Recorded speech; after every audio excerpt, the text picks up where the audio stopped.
I'm supposed to be meeting some Chinese cop from Hong Kong. I'm Carter. Carter? Detective Carter. No, you ain't. Captain, this is Detective Lee. No, you ain't. Man, this dude is off the chain. No, you ain't. You know, in a modern day Hollywood full of reboots and unwanted sequels, it's rare that you'll find one that's actually decent. I can say this is not one of those times. Released in 2016, the Rush Hour TV series is a soft reboot of the film trilogy starring Jackie Chan and Chris Tucker.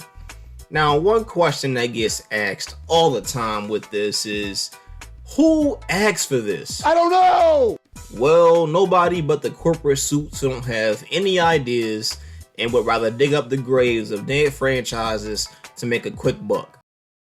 Hey, I got an idea. How about we reboot the Rush Hour franchise? Oh, yeah, you guys hear yourselves? This is the same old crap over and over again. We need to take a chance, try something different, something fresh.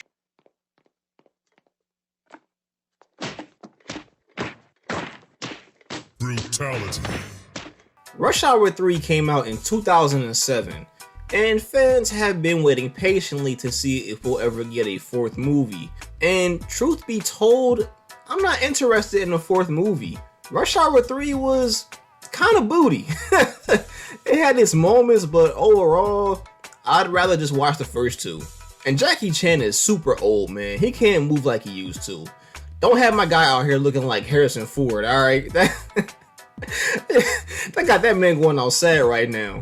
Anyway, this is a review of the first episode of the TV series.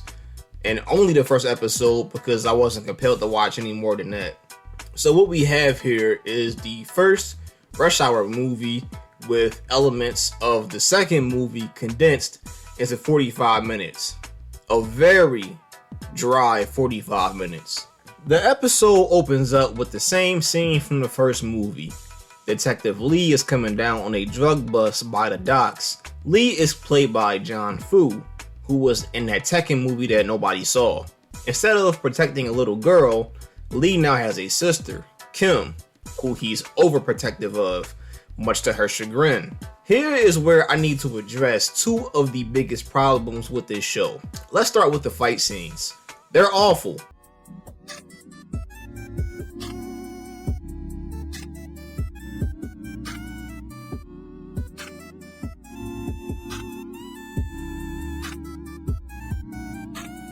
All of the fight scenes are so choppy and cut to hell, you can't appreciate what the actors are doing. And it really just makes you miss Jackie Chan's over-the-top, impeccable stunt work. I really miss my nigga. After busting Quintao instead of Juntao, Lee sends Kim to Los Angeles to help deliver ancient Chinese statues. Meanwhile, over in LA, we meet Detective Carter, played by Justin Hires. And between both actors, Hires definitely got the short end of the stick. Second biggest problem in this show, the comedy. Chris Tucker's brand of comedy is untouchable. It's damn near impossible to match his charisma. And to Hires' credit, he knew that. He didn't want to be or try to imitate Chris Tucker. He just came in and tried to do his own thing. I can respect that. But when you listen to him talk, all you're going to hear is Chris Tucker. It don't even matter, man. I'm late, you late, it don't matter, man. Come on, let's do this. What's that, a gun? Put that gun away, man. How many people you done killed this year? This is nice. Is this from the future? Did you get this off a stormtrooper? Hey! Ah, scared your ass. As well, Jackie Chan brings his own brand of comedy, which is lacking with Fu's version of the character, and I don't really mind it, which I'll explain in a little bit. So, Carter's introduction is similar to the originals where street cops interrupt his undercover gun deal. This leads to Carter hanging onto a helicopter, flying through the city, and ends with him shooting the pilot and crashing it into a greenhouse. By the airport, Kim's team gets intercepted by Quintao disguised as security officers. They're led by Fong, played by Byron Mann, an OG in the martial arts film industry. Unfortunately, he's not as intimidating or cool as Ken Leung. The Hong Tong The Hong Kong team is killed except for Kim, and we're led to believe that, they got her too. Lee comes to America to solve the mystery of his missing statues and sister, which leads to him teaming with Carter for the time being. The chemistry between the two is non-existent. In fact, instead of coming up with their own funny lines, they just blatantly steal the iconic ones from the first movie. And what are you doing? You're not even supposed to speak English. I never said I don't speak English. I let people talk who like to talk. Makes it easier to find out how full of crap they are. Oh, hell no! In fact, John Fu is the complete opposite of Jackie Chan, bringing a more serious and dry-humored depth to the lead character. I kind of like it. Like, he's a badass, and he knows it. And he looks at Carter as inferior to him, making jokes at Carter's expense. Okay, So you scared too? no, but it's okay that you are. I remember being scared once, as a small child.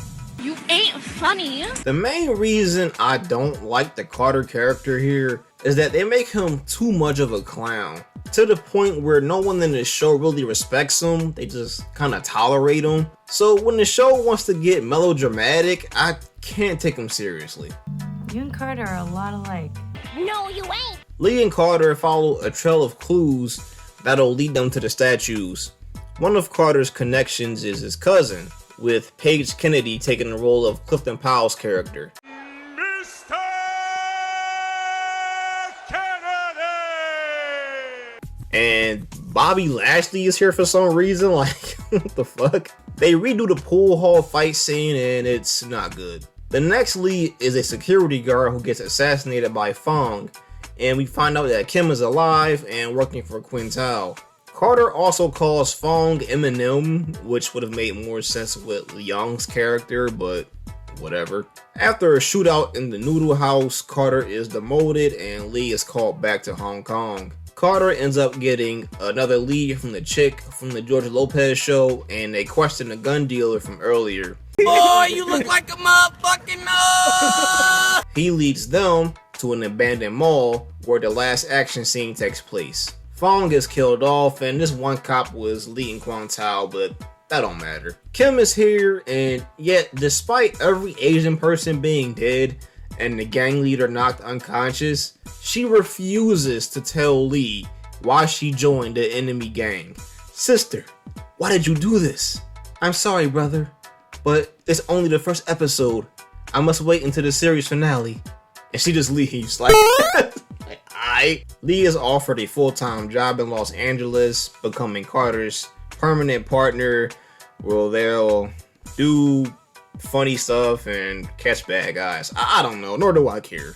Overall, Rush Hour the TV show is a below-average buddy cop comedy. Like I said, I wasn't interested in finishing a 13-episode series, and neither was anyone else, since it was canceled mid-season. And nothing of value was lost. And to debunk anybody coming in with that, why can't you watch it as its own thing? Why do you gotta compare it to the original? Just turn your brain off and watch it. Blah, blah, blah, blah, blah, blah, blah, blah. For starters, when you choose to do a reboot and you create a new character, whether it's bad or good, I can say they tried something different.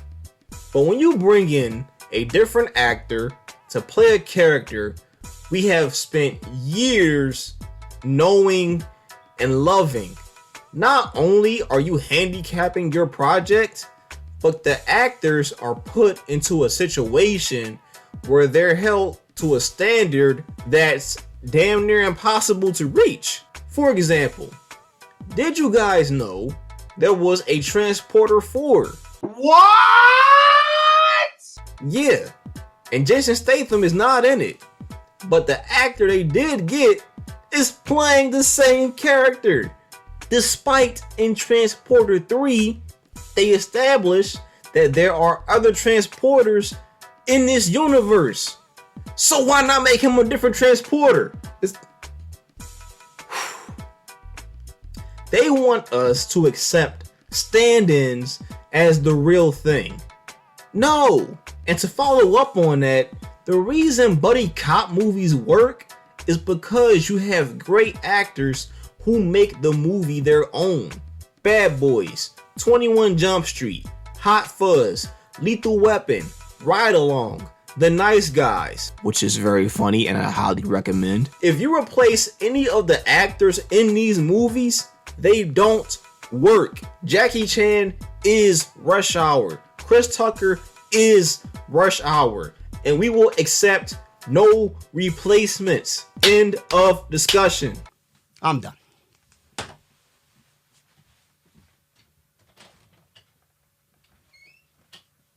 And that was the Rush Hour TV show. It merely exists. If you guys like this, then I'll look for more obscure TV shows to review. And with that, y'all stay frosty. I'm out.